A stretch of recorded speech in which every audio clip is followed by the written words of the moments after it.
नमस्कार दोस्तों, स्वागत है आपका आपके अपने YouTube चैनल हर किसी क्लास में। सो हम आपके लिए फिर आपके लिए लेके आए हैं मैथ का प्रैक्टिस सेट। आज है फ्रेंड्स हमारा मैथ का प्रैक्टिस सेट 24। इससे पहले मैंने मैथ के 23 मैथ के प्रैक्टिस सेट मैंने अपने चैनल पे अपलोड कर दिए हैं, वो आपको नीचे डिस्क्रिप्शन में लिंक मिलेगी, वहां जाकर आप देख लेना। फ्रेंड मैथ के प्रैक्टिस सेट आप डेली बेसिस पे लगाया करो, ये आपके लिए इंपॉर्टेंट है ऑल कम्पिटेटिव एग्जाम्स के लिए। ठीक है, चाहे आपका एग्जाम चाहे आपका रेलवे एनटीपीसी का है, रेलवे ग्रुप डी का एग्जाम है, हरियाणा पुलिस के एग्जाम आने वाले हैं, CSSL और आपके MTS की भी आपकी नोटिफिकेशन आ गई है, आपके MTS के भी एग्जाम होंगे। ठीक है, और आपके ऑल कम्पिटेटिव एग्जाम यानी कि आने वाले आपके ऑल कम्पिटेटिव एग्जाम्स के लिए आपको मैथ का प्रैक्टिस सेट ये आपके लिए इंपॉर्टेंट है, क्योंकि मैं इसमें हर टॉपिक से एक क्वेश्चन कराता हूं। आपको इसमें डबल फायदे होते हैं, आपको पता चलता है कि आपके एग्जाम में किस टाइप से क्वेश्चन आ रहे हैं। ठीक है, और आपके टॉपिक भी क्लियर होते हैं कि इस टॉपिक में ये क्वेश्चन बनता है। ठीक है फ्रेंड्स, सो बने रहिए हमारे साथ, पूरा वीडियो जरूर देखना। और हर किसी क्लास में नए हो तो इस चैनल को सब्सक्राइब कर लेना, हम इस तरह की तैयारी कराते हैं। साथ में फ्रेंड्स हम हरियाणा पुलिस के लिए हिंदी करा रहे हैं, रीजनिंग करा रहे हैं, नीचे डिस्क्रिप्शन में आपको लिंक मिल जाएगी। अगर आप हरियाणा पुलिस की तैयारी कर रहे हैं तो वहां से जाकर आप तैयारी कर लेना। ठीक है फ्रेंड्स, हिंदी और रीजनिंग की मैथ के प्रैक्टिस सेट भी हम डेली बेसिस पर कराते हैं। ठीक है फ्रेंड्स, चलिए स्टार्ट करते हैं। क्वेश्चन आपकी स्क्रीन पर शो करेगा, वहां से आप देख लेना। ठीक है, बिल्कुल बेसिक से बताऊंगा, बिल्कुल अच्छे से बताऊंगा कि किस टाइप से आप क्वेश्चन निकालते हो। ठीक है, चलिए स्टार्ट करते हैं। चलिए फिर स्टार्ट करते हैं। क्वेश्चन नंबर फर्स्ट है, आपकी स्क्रीन पर दे रखा है कि 10,000 रुपए का 33 का 0.15% होगा, क्या होगा। देखो इसको बताता हूं मैं आपको कैसे करते हैं। देखो आपको कह रहा है कि 10,000 रुपए का, इसको मैं क्या लिख सकता हूं, 33 या 99 वाले 100/3% हो जाएगा, ये 100/3%। ठीक है, कह रहा है कि 10,000 रुपए का 100/3% का 0.15 यानी कि 0.15% क्या होगा, 0.15% क्या होगा। ये बस आप सॉल्व कर लीजिए, आपका आंसर निकल जाएगा। देखो 100 से 100 कट जाएगा, यहाँ पे ये 2 0 से 2 0 कट गई। ठीक है, ये पॉइंट हटा के नीचे में 2 0 कर लूं। ठीक है, तो ये 2 0 से हमारी 2 0 कट गई। हमारा क्या निकल गया, देखो 3 से कटेगा ये 5 बार, यानी कि हमारा निकल के आ गया 5, ओनली 5 निकल के आ गया हमारा। ठीक है, तो ये आपका आंसर इसका क्या हो जाएगा, 5 हो जाएगा। ठीक है फ्रेंड्स, आया समझ में, बड़ा सिंपल क्वेश्चन था। चलिए नेक्स्ट करते हैं। चलिए फ्रेंड, क्वेश्चन नंबर सेकंड है, आपकी स्क्रीन पर ये दे रखा है कि किसी कॉलेज में छात्र और छात्राओं का अनुपात, यानी कि आपको दे दिया बॉयज, यहां पे आप मान लो बॉयज और यहां पे होगी आपकी गर्ल्स। ठीक है, जो बॉयज और गर्ल्स दे रखे हैं आपको, ये दे रखे मतलब रेशो दे रखा है 3:2 उनका रेशो दे रखा है। तो कह रहा है यदि छात्रों के 20% यानी कि बॉयज का 20% और गर्ल्स का 25% वयस्क है, यानी कि वो क्या है, यंग है। तो कह रहा है तो उन विद्यार्थियों की प्रतिशत जो वयस्क नहीं है यानी कि जो यंग नहीं है वो कितने % है। ठीक है, तो देखो जब भी रेशो में होता है, मैंने आपको क्या बताया है कि रेशो में वो एक्चुअल वैल्यू नहीं होती। ठीक है, तो मैं क्या करूं कि बॉयज को मैं 30 मान लूं और इसको मैं 20 मान लूं, इससे कोई भी फर्क नहीं पड़ेगा। रेशो में दोनों जीरो कट जाएंगी अगर आपस में। ठीक है, तो इससे कोई फर्क नहीं पड़ेगा, पर हम क्वेश्चन को बनाने के लिए कर लेते हैं ऐसा। ठीक है, कह रहा बॉयज का 20%, इसका 20% कितना हो जाएगा, 30 का 20% कितना हो गया, बॉयज का 20%। देखो इसका 20% कितना हो जाएगा, 30 का 6 हो जाएगा, 3 दूनी 6, और गर्ल्स का 25% यानी कि गर्ल्स का हो जाएगा 25%। गर्ल्स का 25% कितना हो गया, 20 का, यानी कि 5 चौके 20, यानी कि मतलब कि 5 हो जाएगा यहाँ पे, यानी कि 5 हमारे कौन हो जाएंगे, गर्ल हो जाएंगे। देखो टोटल हमारे पास कितना था, 50 था ना, और ये कितना हुआ हमारा टोटल निकल के, हमारा ये हो जाएगा हमारा 11, 6 और 5 11, 50 में से जब 11 जाएंगे तो कितने बचेंगे, हमारे पास 39 बचेंगे ना। अब ये कह रहा है जो शेष बचा है ये कितना % है टोटल का, यानी कि 50 का कितने % हो जाएगा। अब ये देखो 50 से कटेगा ये 2 बार, और 39 दूनी हो जाएंगे, यानी कि 40 दूनी 80, यानी कि 78%। तो जो वयस्क नहीं है वो हमारे कितने हो जाएंगे, 78% हो जाएंगे। आया फ्रेंड्स समझ में। देखो रेशो में जब भी ऐसे वैल्यू है इक्वल में, तो आप ऐसे इंटू कर सकते हो, 10 का इंटू कर लो, मतलब ऐसा इंटू करो जो दोनों में क्या हो, कॉमन हो, आपका आंसर निकल जाएगा वहां से। ठीक है फ्रेंड्स, आया समझ में। चलिए फ्रेंड्स, क्वेश्चन नंबर 3 है, आपकी स्क्रीन पर दे रखा है। ये कह रहा है एक त्रिभुज की भुजाएं दे रखी, यानी देखो एक हमारा ये ट्रायंगल हो गया, मान लो ये हमारा क्या हो गया, एक ट्रायंगल हो गया। ठीक है, ये मैंने मान लिया ट्रायंगल है, ABC एक ट्रायंगल है मान लो। ठीक है, तो कह रहा है इसकी भुजा दे दी, यानी कि ये मान ली मैंने 3 सेंटीमीटर, ये 4 सेंटीमीटर, और ये मान ली मैंने 5 सेंटीमीटर।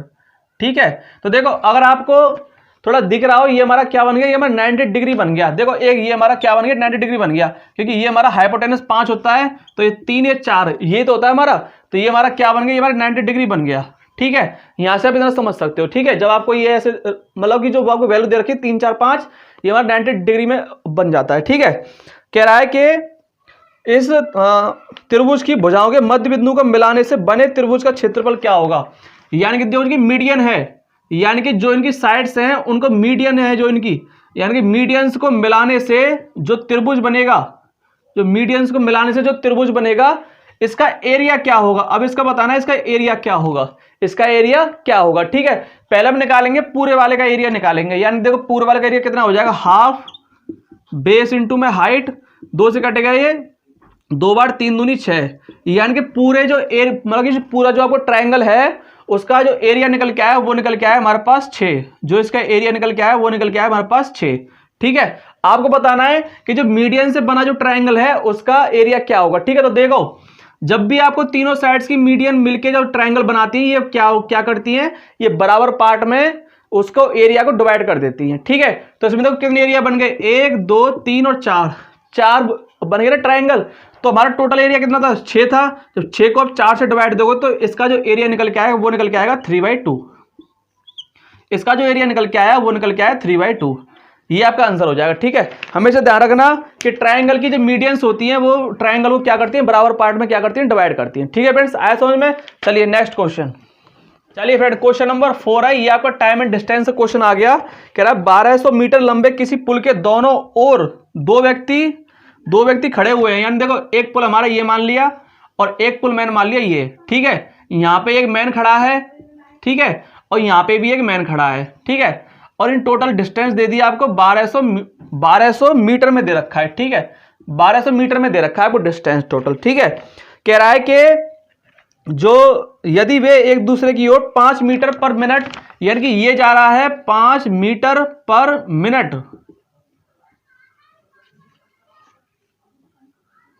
5 मीटर पर मिनट की मुझसे ज्यादा स्पीड से, और ये इधर से आ रहा है 10 मीटर पर मिनट, ये आ रहा है 10 मीटर पर मिनट की स्पीड से। ठीक है, तो कह रहा है कि तो वे कितने समय में एक साथ मिलेंगे। यानी कि 1200 मीटर की टोटल डिस्टेंस है, ये 10 मीटर पर मिनट की स्पीड से आ रहा है, ये 5 मीटर पर मिनट की स्पीड से जा रहा है। दोनों देखो यहां पे दो चीज समझो, जब आपकी चाल मीटर में हो तो टाइम हमारा सेकंड में होगा, जब आपकी चाल जो है वो मीटर में हो तो टाइम आपका कितने में होगा, सेकंड में होगा। ठीक है, और जब अपोजिट डायरेक्शन में हो, यानी कि जब अपोजिट डायरेक्शन हो तो स्पीड क्या होती है, प्लस हो जाती है। स्पीड 1 और स्पीड 2, स्पीड 1 और स्पीड 2 क्या हो जाती है हमारी, प्लस हो जाती है। इतना बात समझो। ठीक है, टोटल हमारे पास डिस्टेंस कितनी है, 1200 मीटर। 1200 मीटर हमारे पास क्या है, टोटल डिस्टेंस है। चाल कितनी है इसकी, 10 इसकी है और 5 इसकी है, दोनों चाल क्या हो जाएंगी, जुड़ जाएंगी, यानी कि 10 और 5 15 है। ये किस में है, मीटर पर मिनट में है। मैं इसको क्या करूंगा, सेकंड में चेंज करने के लिए क्या करूंगा, डिवाइड में 60 कर दूं। ठीक है, अब ये हो जाएगा कि 15 मीटर पर सेकंड। ठीक है, 15 से कटेगा 4 बार और 4 का ऊपर क्या हो जाएगा, इंटू हो जाएगा, यानी 12 चौके 4800। ये इसका क्या आ गया, टाइम आ गया, यानी कि सेकंड। ये इसका क्या आ गया, टाइम आ गया, 4800 सेकंड में वो 1200 मीटर को पार कर देंगे। ठीक है, अगर ये मिनट में चेंज करना है तो कैसे करेंगे, देखो 4800 सेकंड था, इसको मिनट में चेंज करने के लिए क्या करूं मैं, 60 से फिर इसको डिवाइड कर दूं, 1 0 से 1 0 कट जाएगा, 6 से कटेगा 8 बार, यानी कि 80 मिनट। तो जो आपका एक्चुअल टाइम निकल के आएगा वो आपका निकल के आएगा 80 मिनट। ठीक है फ्रेंड्स, आया समझ में, ये इसका राइट आंसर है। देखो चाल हमारी मीटर में, वो हमारी जो हमारी डिस्टेंस है वो मीटर में हो तो चाल आपकी मीटर पर सेकंड में होगी, डिस्टेंस आपकी किलोमीटर में हो तो चाल आपकी किलोमीटर पर घंटे में होगी। ठीक है, आया समझ में। चलिए आगे चलते हैं। चलिए फिर नेक्स्ट क्वेश्चन है हमारा, क्वेश्चन नंबर 5 है। ये आपको दे रखा है किसी राशि में 8 वर्षों में साधारण ब्याज दर पर 100% की वृद्धि होती है। ठीक है, ये क्वेश्चन है। देखो हमारा जो सिंपल इंटरेस्ट होता है ना, वो सिंपल इंटरेस्ट जो होता है हमारा, वो हमारा क्या होता है, प्रिंसिपल इंटू रेट इंटू में टाइम अपॉन के 100, ये होता है हमारा सिंपल इंटरेस्ट। ठीक है, तो ये कह रहा है कि जो टाइम दे रखा है उसको 8 वर्ष दे रखा है, टाइम दे रखा है 8 वर्ष में जो उसकी राशि है वो क्या हो जाती है, 100% उसको इंक्रीज कर देती है। यानी कि अगर यहाँ पर राशि P है तो वो उसकी, जैसे देखो मैंने इसकी राशि मान ली P, यानी कि P उसकी क्या है, यानी प्रिंसिपल वैल्यू है उसकी। ठीक है, R पता नहीं है, टाइम पता है मुझे, 8 वर्ष टाइम है उसका। ठीक है, ये कह रहा है कि 8 वर्ष बाद वो क्या करती है, 100% इंक्रीज हो जाती है। तो इसका मतलब 100% कितना होगा, जितनी भी राशि है उतनी होगी वो। ठीक है, इससे ये कट गया, 4 से कट गया 2 बार, 4 से कट गया 25 बार। तो यहाँ पे जो इसका रेट निकल के आएगा, वो निकल के आएगा 25 ऊपर आ जाएगा, यानी कि 25 डिवाइड बाई 2, ये इसका क्या निकल के आ गया, रेट निकल के आ गया। ठीक है, अब इसने क्या पूछा है कि समान ब्याज दर पर, यानी कि जो इसका रेट निकल के आया है उसके 2 वर्ष बाद 8,000 रुपए का चक्रवर्ती ब्याज क्या होगा।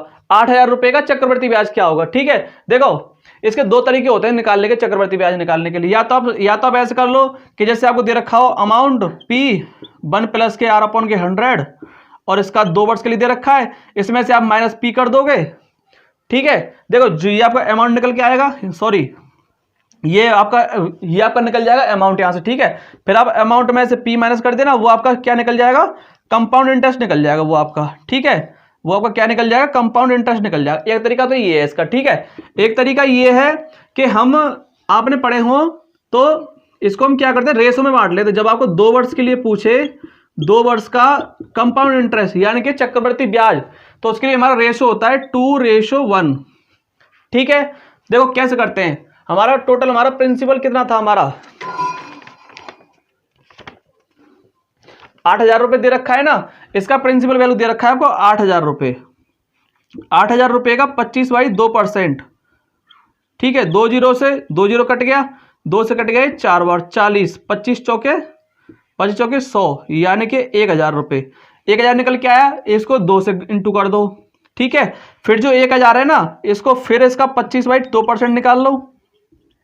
2 जीरो से 2 जीरो कट गया, 2 से कट गया 5 बार, 25 पंजे 125, इसको इसमें इंटू कर दो। ये हो जाएगा आपका 2,000 प्लस के 125, यानी कि ये हो जाएगा आपका 2125। जो इसका CI निकल के आएगा ना, वो इसका निकल के आया 2125। ठीक है, ये मैंने आपको ट्रिक से करके बताया है, आप बेसिक से भी करोगे तब भी आपका ये आंसर निकल के आएगा। ठीक है फ्रेंड्स, आया समझ में। चलिए नेक्स्ट करते हैं। देखो फ्रेंड्स, ये कंपाउंड इंटरेस्ट जो होता है ना, मैं आपको थोड़ी सी चीज बता देता हूँ कंपाउंड इंटरेस्ट के बारे में। जो आपका कंपाउंड इंटरेस्ट होता है ना, ठीक है, इसके क्या होते हैं, कुछ रेशो होते हैं जिससे आप क्या करते हो, जल्दी से आंसर निकाल लेते हो। ठीक है, जैसे कि मान चलो आपको 2 वर्ष के लिए बोले, 2 वर्ष के लिए रेशो होता है हमारा 2:1। 3 वर्ष के लिए बोले तो इसके लिए रेशो होता है 3:3 और 1:1। और फिर आपके 4 वर्ष के लिए बोलेगा तो यहाँ पे 4 पहले ही। ठीक है, फिर आपके लिए आएगा 6 और फिर 4 और फिर 1। ठीक है, तो ऐसे क्या होते हैं, हमारे रेशो निकलते जाते हैं। जैसे कि मान चलो आपको प्रिंसिपल वैल्यू दे रखा है आपको, और आपको रेट दे रखी है। ठीक है, और आपको क्या कर रहा है काका, आपको टाइम दे रखा है। ठीक है, प्रिंसिपल वैल्यू दे रखी है, रेट दे रखा है, टाइम दे रखा है, और आपको CI निकालना हो, चाहे 2 वर्ष के लिए निकालना हो, 3 वर्ष के लिए, 4 वर्ष के लिए, इन रेशो में आप करते जाइए। पहले उसका प्रिंसिपल का निकालिए, जैसे मान चलो जैसे रेट निकाल लिया, पहले जो निकल के आए फिर उसका उसमें निकालो, ऐसे करके आप बहुत जल्दी से निकाल लेते हो। ठीक है फ्रेंड्स, ये मैं पढ़ाऊंगा आपको सिंपल इंटरेस्ट में। जाओ चलिए फ्रेंड, क्वेश्चन नंबर 6 है। ये आपको दे रखा है कि 75, यानी कि 75 से लेकर 97, 75 से लेकर 97 तक की प्राकृतिक संख्या यानी कि नेचुरल नंबर है। जो आपको संख्या दे रखी है, ये देखिए नेचुरल नंबर का सम निकालना है आपको। नेचुरल नंबर का आपको क्या करना है, सम निकालना है। ठीक है, तो देखो नेचुरल नंबर का सम हमारे पास क्या होता है, n+1 और डिवाइड बाई 2। ये हमारा क्या होता है, ये सम निकालने के लिए होता है, नेचुरल नंबर निकालने के लिए। ठीक है, तो देखो हम क्या करेंगे, हमको निकालना है 75 से लेकर 97 तक। ठीक है, पहले हम क्या करेंगे, एक बार हम 1 से लेकर 97 तक निकाल लेंगे। यानी कि देखो n बराबर के अगर मैं 97 रख दूं, ठीक है, तो कितना हो जाएगा मेरे पास, 97 इंटू में 98 और डिवाइड बाई 2, इसमें रख दिया मैंने, माइनस के। फिर हम क्या करेंगे कि यहाँ 74 तक और निकाल लेंगे। 74 तक क्या कर देंगे, इसमें से माइनस कर देंगे, तो हमारी इतनी वैल्यू का क्या निकल जाएगा, हमारा योग निकल जाएगा। ठीक है, तो देखो यहाँ पे हो जाएगा 74 इंटू में 75, 74 इंटू में 75 डिवाइड बाई 2। ठीक है, देखो 2 से कटेगा ये, 2 चौके 8, 2 इनाम 18। ठीक है, यानी कि 97 इंटू में 49, 9 7 63, 6 9 इनाम 81, 7 चौके 28, 8 और 1 9 10, यानी कि 15 ये हो जाएगा, 9 चौके 36 और 37 47, यानी कि 4753 तो आ गया हमारा ये वाला 4753, माइनस के 2 से कटेगा 2 3 6, 2 7 14, यानी कि 75 इंटू में 37, ये निकल के आ गया हमारे पास 2775। ठीक है, दोनों को हटा दो, आपका आंसर निकल जाएगा। 13 में से 5 के बचे 8, यहाँ बचे 4, 14 में 7 के 7, यहाँ बचे 6, 16 में से 7 गए तो 9 और यहाँ बचा 1, यानी कि 1978 आपका क्या आ जाएगा, आंसर आ जाएगा। 75 से लेकर 97 तक का योग हमारा निकल के आएगा 1978। ठीक है फ्रेंड्स, बिल्कुल बेसिक से बताया कि तरीका बिल्कुल ठीक है। ये फॉर्मूला होता है, पहले आप 97 तक निकाल दो, मतलब पूरा 1 से लेकर 97 तक, फिर 1 से लेकर 74 तक उसमें से माइनस कर दो, आपका राइट आंसर निकल जाएगा। ठीक है फ्रेंड्स, आपको एवरेज पूछे, मैंने आपको एवरेज में पढ़ाया है, आपको इसका एवरेज पूछे तो फर्स्ट संख्या इंटू लास्ट, मतलब फर्स्ट नंबर लास्ट नंबर दोनों को प्लस कर दो, डिवाइड बाई 2 कर दो, आपका एवरेज निकल जाएगा बड़ा इजीली। ठीक है, चलिए नेक्स्ट क्वेश्चन। चलिए क्वेश्चन नंबर 7 है, ये आपको दे रखा है कि अंडर रूट में दे रखा है आपको 0.25 और फिर इंटू में दे रखा है आपको 2.25। ठीक है, इसको आपको क्या करना है, सॉल्व करना है। ठीक है फ्रेंड्स, तो देखो बड़ा सिंपल तरीका है इसका सॉल्व करने का, बड़ा सिंपल तरीके से करके बताऊंगा। ये होगा 25/100 कर लूँ मैं इसे, इंटू में इसे कर लूँ मैं 225/100 और ये पूरे पे दे रखा है रूट। ठीक है, ये हमारा किसका होता है, ये 5/10 का स्क्वायर हो जाएगा ये वाला, और इंटू में ये हो जाएगा हमारा 15/10 का स्क्वायर। ठीक है, इस पे पूरे पे क्या चल रहा है, रूट चल रहा है, अंडर रूट। ठीक है, तो मैं क्या करूं, ये स्क्वायर से पूरा रूट काट दूं, हट जाएगा पूरा। ये मेरा कितना हो गया, 15×5 हो गया ये हमारा, और नीचे कितना हो जाएगा, 10×100 हो जाएगा ये मेरा। तो हमारा राइट आंसर क्या निकल के आएगा, 0.75। तो इसका राइट आंसर क्या हो गया, 0.75 हो गया। ठीक है फ्रेंड्स, वेरी सिंपल। चलिए नेक्स्ट क्वेश्चन। चलिए क्वेश्चन नंबर 8 है, ये आपको दे रखा है कि पहले आपको दे दिया अंडर रूट, ठीक है, और फिर आपको दे दिया क्यूब रूट दे दिया, यानी कि 0.004096। अब ये आपको सॉल्व करना है, करिए कैसे सॉल्व करेंगे। देखो पहले हमको क्या करना पड़ेगा, इसका क्यूब रूट निकालना पड़ेगा। देखो बड़ी सिंपल सी तरीका से करके बताऊंगा, बिल्कुल एक एक चीज। देखो पहले इस पे रूट चढ़ रहा है, ठीक है, और फिर इस पे चल रहा है क्यूब रूट। ठीक है, मैं क्या करूं, पॉइंट आउट आगे नीचे 0 कर दूं, यानी कि ऊपर बचेगा 4096 और नीचे हो जाएगा 1 2 3 4 5 6, यानी कि 6 0, 3 और 3 6। ठीक है फ्रेंड्स, बड़ा आसानी से बता रहा हूं। देखो 4096 हमारा किसका क्यूब होता है, ये बात है। तो देखो अगर आपको याद नहीं है तो मैं आपको फिर बता देता हूं, मैंने आपको क्यूब रूट स्क्वायर रूट में मैंने आपको पढ़ाया है कि आप क्यूब रूट कैसे निकालते हो। देखो 4096 दे रखा है ना, 3 का पेयर बनाओ, क्यूब निकालना हो तो 3 का पेयर बनाओ, स्क्वायर निकालना हो तो फिर 2 का पेयर बनाओ। ठीक है, यहाँ पे हमको क्या करना है, क्यूब निकालना है। तो देखो 3 का हमने क्या बनाया, पेयर बनाया। ठीक है, 6 हमारा कब आता है, देखो 2 दूनी 4 दूनी 8, नहीं आया 6 हमारा क्यूब में जब ही आएगा जब वो 6 का ही क्यूब होगा। ठीक है, तो यहाँ हमारा हो गया 6। ठीक है, 4 हमारा किस किस के बीच में आता है, देखो 1 का क्यूब हो गया 1 और 2 का क्यूब हो गया 8। ठीक है, इन दोनों के बीच में ही तो आ रहा है हमारा 4, तो हमेशा ध्यान रखना जो छोटी वाली वैल्यू है उसको ले लो, यानी 16। तो ये हमारा किसका हो गया, हमारा 16 का क्यूब हो गया। ऐसे निकालते हैं। ठीक है, तो ऊपर हो जाएगा मेरा 16 और नीचे देखो जब क्यूब रूट करूंगा तो इसका कर लूंगा मैं 100, इसके पूरे पे क्यूब, ये तो होगा। तो इस क्यूब से हमारा ये कट जाएगा। ठीक है, तो मेरा अंडर रूट में बचेगा यहाँ पे 16/100। ठीक है, अब इसका करो, इसका स्क्वायर कर लो 4 और नीचे 10 का स्क्वायर, इससे इसे काट लो, ये तो हमारा निकल के आ जाएगा 0.4। ये 10 ऊपर जाके पॉइंट बन जाएगा, तो ये आपका क्या हो गया, राइट आंसर हो गया। ठीक है फ्रेंड्स, आया समझ में, बिल्कुल अच्छे से बताया, आसान तरीका से बताया कैसे निकालते हैं। ठीक है फ्रेंड्स, चलिए नेक्स्ट क्वेश्चन। चलिए क्वेश्चन नंबर 9 है, ये कह रहा है कि दो संख्याओं का अंतर उनके योग का 45% है। यानी कि कोई दो संख्या है, मान चलो फर्स्ट नंबर ए मान लो, सेकंड नंबर आप बी मान लो। ठीक है, जो इनका डिफरेंस है और जो इनका सम है, जो इनका डिफरेंस है जो इनका सम है, उनके सम का 45% है, इनका 45% है सम का, ये डिफरेंस है जो इनका। ठीक है, ये कह रहा है। तो कह रहा है बड़ी संख्या छोटी संख्या से अनुपात क्या होगा, यानी कि आपको रेशो निकालना है A/B, ये निकालना है आपको। ठीक है, सॉल्व कर लो, कुछ नहीं है। देखो ये 100 इधर आ जाएगा, यानी कि 100 A माइनस के B, और ये 45 है, यानी कि 45 A प्लस के B। ठीक है, 5 से कटेगा ये 20 बार और 5 से कटेगा ये 9 बार। ठीक है, 20 का अंदर इंटू कर दो, 20 A माइनस के 20 B बराबर के ये हो जाएगा मेरा 9 A और प्लस के 9 B।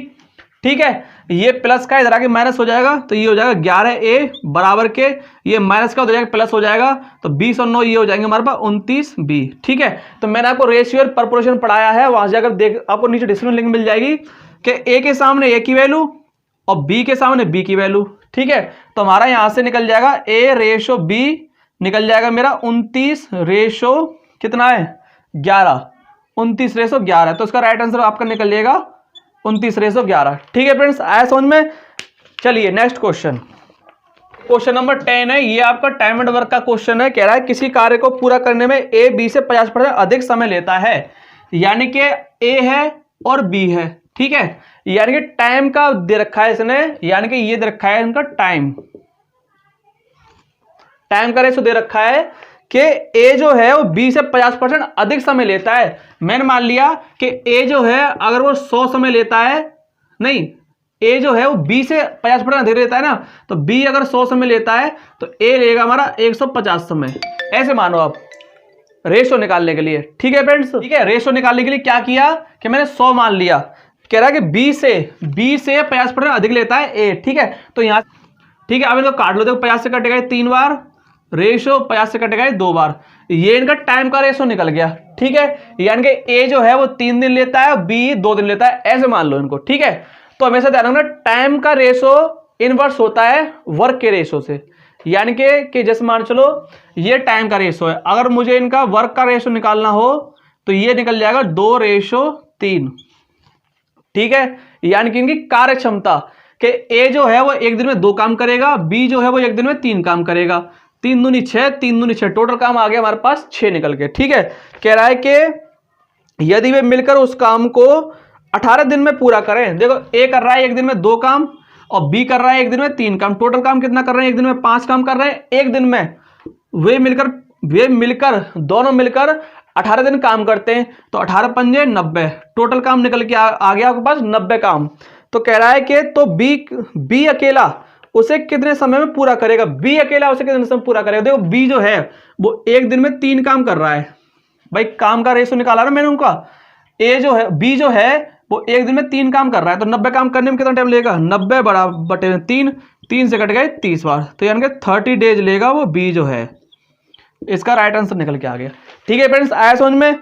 बड़ा सिंपल क्वेश्चन था कि ए जो है वो बी से 50% अधिक समय लेता है। मैंने दोनों का समय का रेशो निकाल लिया। समय का रेशो इनवर्सली होता है वर्क के, मतलब कि जो उनकी कार्य क्षमता होती है, वर्क निकाल लिया कि ए जो है वो एक दिन में 2 काम करेगा, बी जो है वो एक दिन में 3 काम करेगा, उल्टा कर दिया मैंने इनको। ठीक है, वे दोनों मिलकर देखो दोनों मिलकर एक दिन में कितना काम करेंगे, 2 और 3 5 काम। वे दोनों मिलकर 18 दिन काम कर रहे थे, 18 पंजे 90, टोटल काम 90 आ गया। बी का पूछा था, बी एक दिन में 3 काम कर रहा है, तो 90 को मैं 3 से डिवाइड दे दिया, 3 आपका 30 डेज आगे निकल के। ठीक है फ्रेंड्स, आया समझ में? सो फ्रेंड ये थे मेरे टॉप 10 क्वेश्चन।